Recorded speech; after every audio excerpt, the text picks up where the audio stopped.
En este último segmento vamos a tratar de manera un poco más detallada y más amplia esta perspectiva que vemos de crecimiento económico, vinculada sobre todo a la perspectiva mundial que hay acerca de la región, pero eso en el contexto, en sus declaraciones el gobernador hablaba de algo que es raro, que es raro escuchar en la República Dominicana, donde decía de manera explícita que iba a tratar de evitar o que no iba a dejar que la moneda se apreciara, ¿verdad? O que volviera a un nivel muchísimo más bajo. Y eso a veces en la población causa un cuestionamiento. Siempre entendemos que en el caso del tipo de cambio, menos igual a más.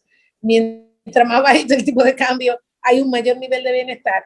Y es interesante vincular esto que le está diciendo al tema de perspectivas económicas y de capacidad de crecimiento y de salir de una crisis. O sea, los procesos de recuperación económica son complejos y conllevan muchos tipos de políticas. Como bien decías en la sección anterior, que cuando analizamos el crecimiento tenemos que ver los factores que son externos y que son internos, o los que son de demanda interna versus los que son de demanda externa. Y claramente cuando hablamos de demanda externa hablamos de un contexto de competitividad, porque ya cuando hablamos de demanda externa estamos viendo, dada una demanda externa, qué capacidad tiene el país de aprovecharse de manera más ágil y más rápida de esa demanda externa que está surgiendo allá afuera.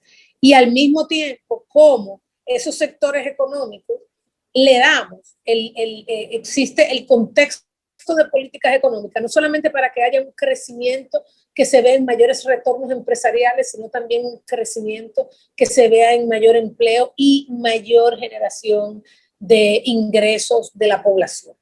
Y en ese contexto, me gustaría dar esta primera introducción que es un poquito más conceptual, para darle contexto a lo próximo que vamos a hablar. Y es que regularmente, obviamente, como bien decía, en las economías, el crecimiento, ¿cómo se ve? El crecimiento no es más que un reflejo que qué está pasando con los ingresos de los dueños del capital y los ingresos, obviamente, de los trabajadores. Y así se mide el bienestar general de la economía. Ahora, uno tiene que, y regularmente cuando hace el análisis vas más allá, no es solamente cuánto se incrementó el ingreso de estos factores de producción, sino cómo se distribuye este ingreso. Y eso es muy importante en términos de la recuperación. Te voy a decir por qué. Cuando en las empresas que han venido teniendo pérdidas, las cuales han mitigado de dos formas, uno asumiendo la pérdida del capitalista, otra reduciendo los niveles salariales, los niveles de salario mediante las remuneraciones adicionales o disminuyendo la cantidad de empleados, ese ha sido el proceso. Cuando comienza el proceso de crecimiento de nuevo, lo natural es que el dueño del capital tienda a querer recuperar parte de esa rentabilidad perdida. Pero también hay algo importante, y es que cuando se ve buena perspectiva de crecimiento, no solamente trata de recuperar, sino que reactiva inversiones que tenía parada en algún momento, ¿cierto? Luego, el proceso de recuperación del empleo es más lento, porque naturalmente, entonces una vez que tú logras aumentar la productividad del empleado que tienes, la rentabilidad de tu negocio, empieza el proceso de empleo. Pero hay otro tema fundamental. Cuando el dinero se va recuperando vía el capitalista, la propensión marginal a consumir, o sea, de cada peso adicional que él recibe, la propensión a que eso se gaste dentro de la economía de nuevo y vuelva a crecer la economía, es mucho más baja de aquellos de altos ingresos con los dueños del capital que de los empleados y trabajadores. Cuando ese dinero va a dar a la mano de los empleados y de los trabajadores, inmediatamente eso se gasta, porque la capacidad de ahorro es prácticamente cero, para no decirte negativa en términos de endeudamiento. ¿Okay? Por eso, el apoyo que el gobierno dio, que fue importante a los hogares en este proceso, fue fundamental para que nuestro crecimiento terminara el año pasado con un negativo solamente de 6%, cuando vimos economía con negativo de 15, 18, 20%, porque se focalizó en donde la proporción marginal a consumir era más alta también. Entonces se focalizó ahí. Ahora bien, dado eso, cuando hablamos del proceso de recuperación que debe venir, es un proceso que debe ser acompañado sector público, sector privado, y garantizar con las políticas públicas que los capitalistas o los dueños del capital tengan también un proceso de recuperación de su rentabilidad para acelerar sus decisiones de inversión, obviamente, y para acelerar sus decisiones de recontratación. En ese sentido, cuando vemos los sectores que exportan, por ejemplo, ¿verdad? Un sector exportador es un sector que tiene un producto, va al mercado internacional, exporta a un precio en dólares, recibe eso, lo cambia a pesos, digamos, si lo quiero ver así, lo cambia a pesos, a un tipo de cambio, y con eso cubre sus costos locales, ¿cierto? Y la rentabilidad del negocio también. Cuando el tipo de cambio se aprecia demasiado, esos exportadores, a la hora de venir a cambiar su peso y cubrir sus costos locales, como los costos locales están en pesos, eso se le queda estático. Sin embargo, sus ingresos que vienen de dólares a pesos caen. Y por ende, esa rentabilidad se puede ver afectada por este efecto tipo de cambio. Y eso pasa en los sectores de turismo, eso pasa en los sectores exportadores en términos generales. Y obviamente que lo que sucede es que también las importaciones se te vuelven mucho más baratas y por ende el industrial que compite con las importaciones se ve en la producción local hecha en Dominicana con empleados dominicanos que compiten con una producción extranjera, que es la que yo importo, que tiene empleados fuera del país, pues entonces también se ve negativamente afectada. Y en ese contexto, el gobernador del Banco Central pues dice, mire, espérate, yo tengo que garantizar también aquí un nivel de competitividad que me sirva, que me ayude en este proceso de recuperación, de que el empresariado también vea una mayor perspectiva a corto plazo, entonces en este proceso de reinversión y en este proceso de recontratación de empleados, de manera que el brazo público, en ese contexto también que lo impacta a nivel de la construcción y de las ayudas sociales, también vea más rápidamente en el tiempo reducida la necesidad de estar impactando el crecimiento económico a través de lo que es el gasto público e inversión pública, y con esto entonces haya una brecha o un espacio mayor para que el gobierno, en vez de estar gastando gasto corriente en apoyo a estos sectores más vulnerables, se pueda ir a gasto de capital, que al final lo que hace es que también incentiva la inversión privada. Y es un círculo complejo, virtuoso, en el cual tiene sentido en muchos contextos esto que anuncia el gobernador del Banco Central o que dice el gobernador del Banco Central acerca de lo que será el contexto de la política macroeconómica, viéndolo desde una perspectiva de crecimiento y obviamente más adelante dentro de una perspectiva de la razonabilidad del gasto público y de las finanzas públicas. Sí, mira, hay muchos puntos importantes de eso que describe. A mí me gustaría decomponer en la parte del tipo de cambio, que es fundamental en este periodo, ¿no? Y retomar quizás al final el tema del crecimiento y cómo se puede contextualizar con el resto de la región. Entonces, comenzando con el tipo de cambio, quizás lo primero a destacar es que en esta primera 12, 13 semanas del año, es la primera vez en 10 años que ha habido una apreciación cambiaria de manera sistemática durante esta semana.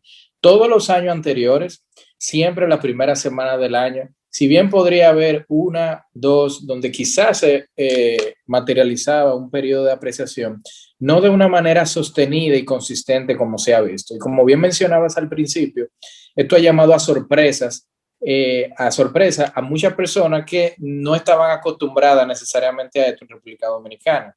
Y me voy a permitir entonces quizás explicar un poquito qué pudiera estar detrás y por qué no deberíamos de preocuparnos, porque transitoriamente veamos esta apreciación para que luego vuelva un ritmo de depreciación que sea un poquito más similar a lo que en el pasado se veía.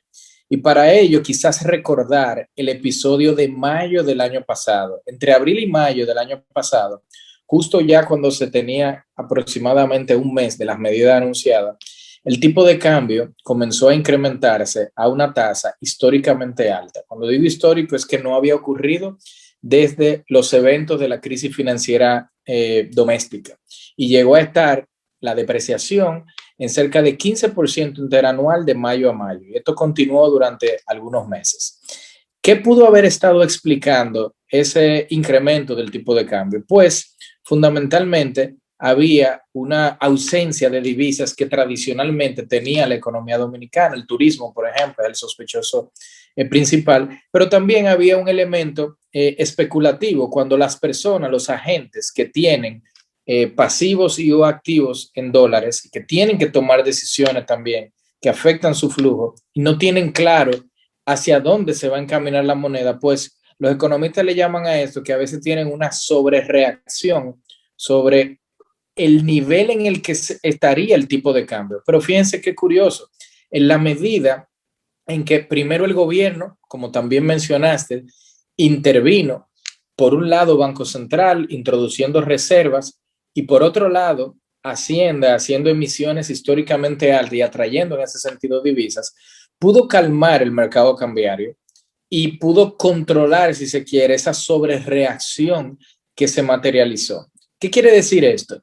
Que el tipo de cambio de manera transitoria se ubicó en un nivel que no se correspondía con lo que los economistas le llamarían los fundamentales o los elementos estructurales que determinan el nivel del tipo de cambio. ¿Y qué ha estado ocurriendo en esta primera parte del año?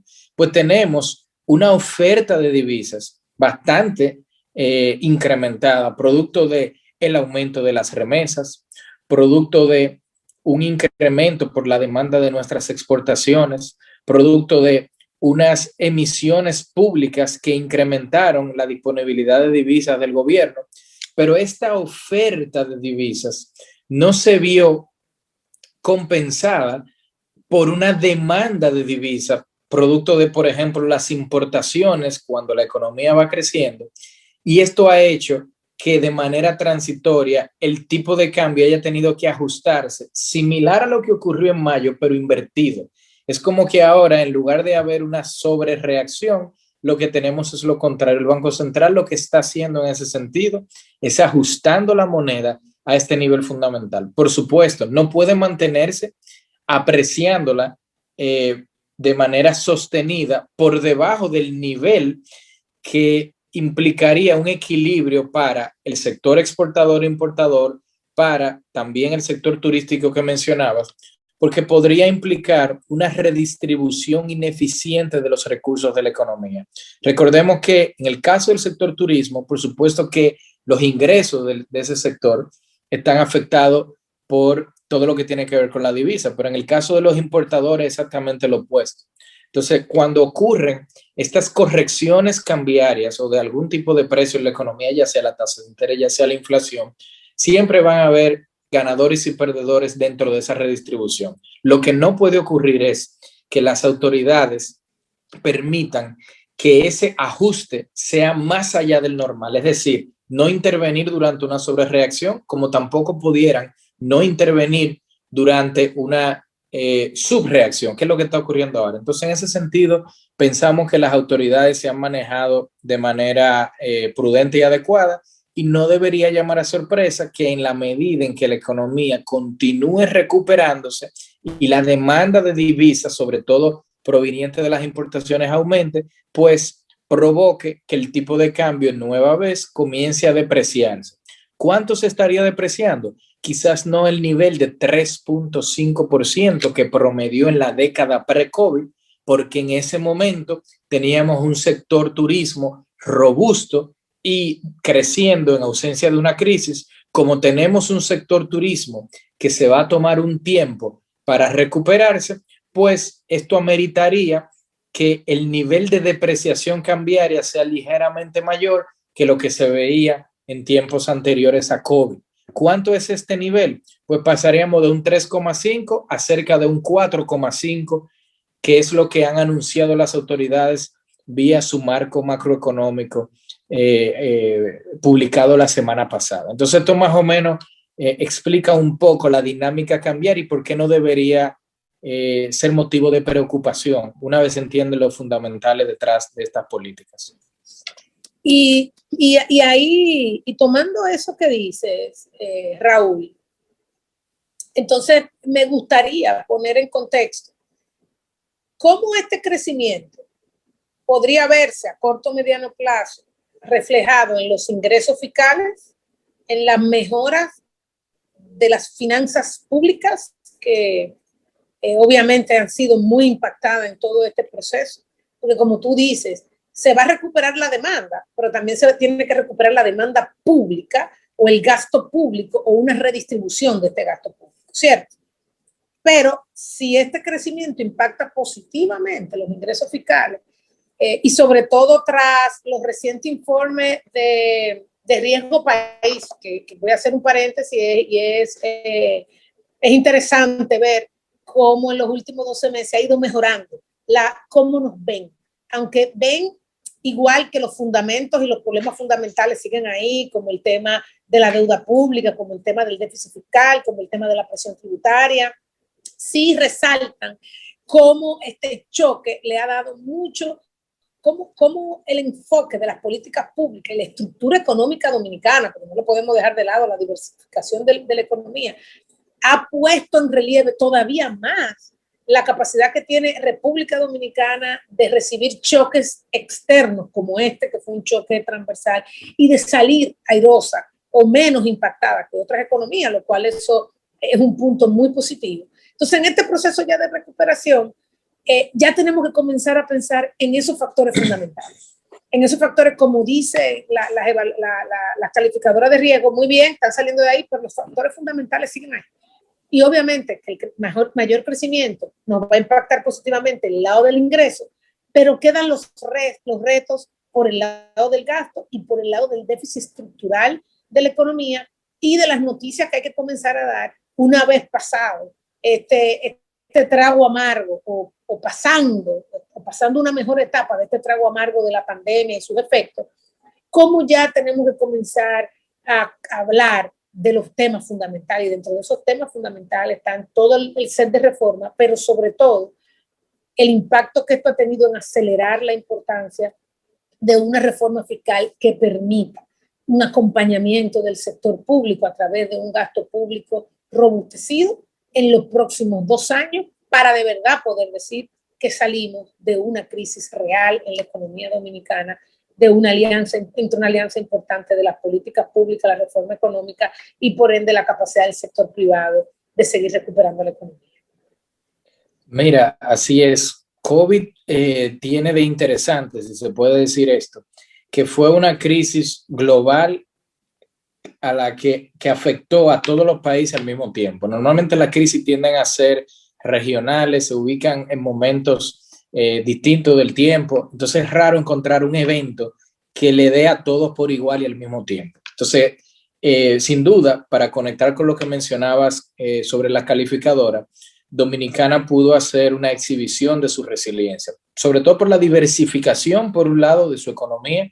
Te la comparo, por ejemplo, con Panamá, un país que siempre nos han comparado como uno de los de mayores crecimientos de la región, y ha sido, pero está ultra concentrado en el sector comercio externo, vía el canal, y el sector financiero, y ha sido uno de los países que lastimosamente la crisis le ha dado más fuerte. Dominicana tiene una diversificación de sectores enorme, eso por un lado, pero por otro lado también un compromiso, unas autoridades bastante competentes a nivel monetario y fiscal que lograron implementar políticas de manera oportuna y rápida que permitieron que el golpe sea menor de lo que pudo haber sido en ausencia de esta política. ¿Y cómo se refleja eso entonces con este tema de las calificadoras? Pues un número que a mí, una cifra que me parece que ha pasado desapercibida durante todo este tema de la pandemia, es que la inversión extranjera directa solamente cayó 15%, y con toda la crisis en el 2020 se recibió cerca de 2.500 millones de dólares en inversión extranjera directa. De hecho, superando el nivel de 2018. Si bien fue inferior al del 2019, superamos el nivel de 2018, y el número de 15% de caída fue muy, muy distinto a lo que, por ejemplo, el Fondo Monetario Internacional, cuando hizo su evaluación macroeconómica de República Dominicana a principios del año pasado, tenía como supuesto que la caída de la inversión extranjera directa sería entre 25 y 30%.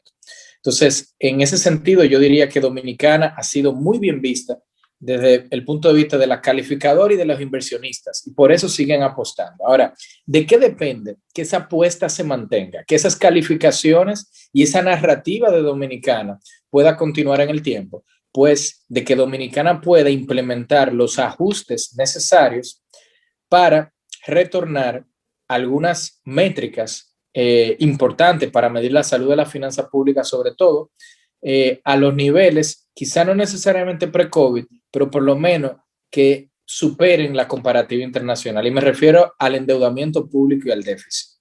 Si bien es cierto que la gran mayoría de las economías del mundo incrementaron su endeudamiento para poder mitigar los efectos de la crisis, el crecimiento del endeudamiento de Dominicana, que fue de cerca de 15 puntos del PIB entre 2019 y 2020, más o menos algunos puntos, pues es un incremento que no puede ser sostenido en el tiempo. Las autoridades en el presupuesto de 2021, de hecho, mandaron una señal clara de un cambio de postura fiscal cuando anunciaron un déficit del sector público no financiero de 3% del PIB. Consideremos que 1% del PIB es cerca de 800 millones de dólares, por lo que esto es cerca de 2.400 millones de dólares de déficit fiscal durante el año. Estoy viniendo de cerca de 8% del PIB el año anterior, o sea, un ajuste bastante significativo, el mayor en 20 años. Entonces, este ajuste, la pregunta es, ¿será suficiente para impedir que la deuda continúe aumentando? Pues la respuesta es que no.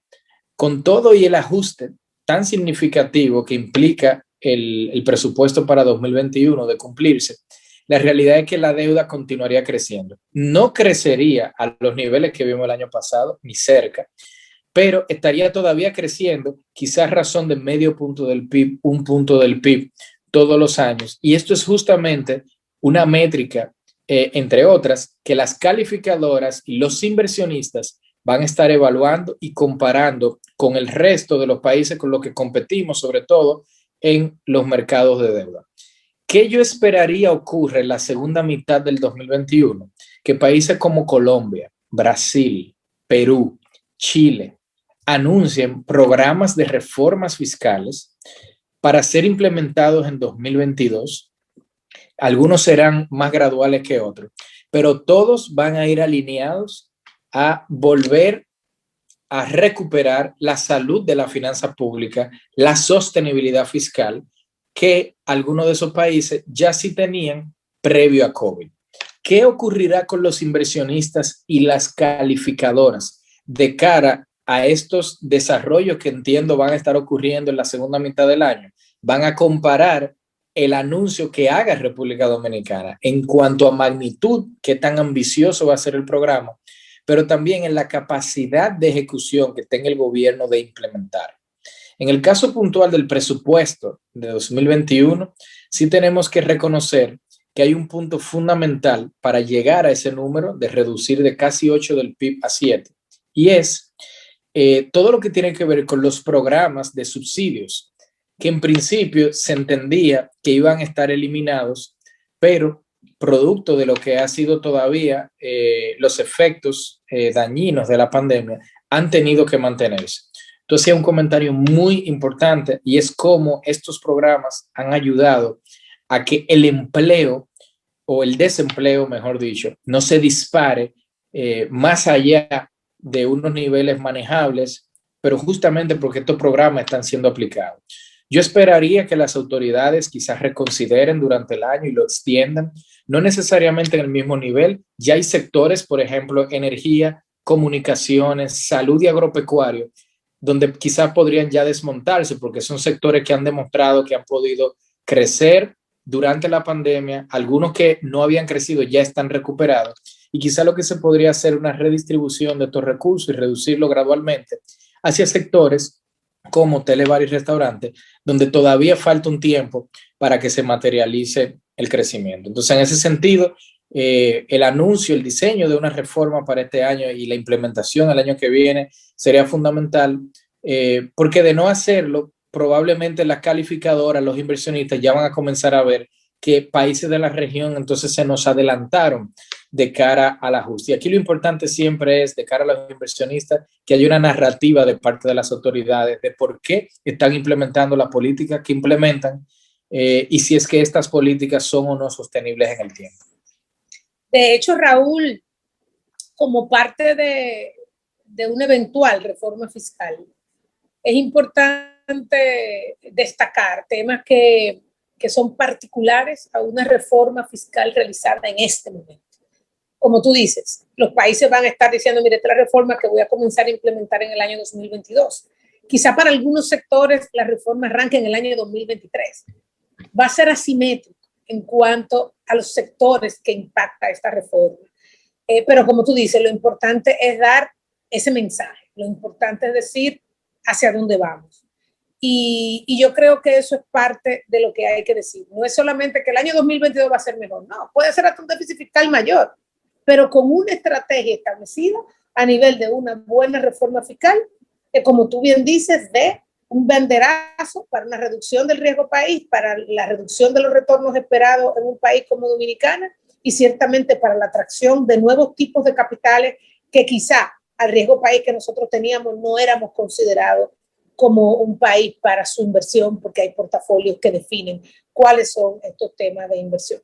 Y eso, con la narrativa que tú dices, de cómo las inversiones públicas se van a enfocar en maximizar la capacidad de la inversión externa e interna, de entrar en nuevos sectores, en nuevas regiones, entonces eso va a ser importante. No es solamente la reforma, sino el para qué de la reforma y cómo eso impacta la inversión en República Dominicana. Lamentablemente, Raúl, extraordinaria la conversación, se nos ha terminado el tiempo y vamos a tener que decir un hasta luego.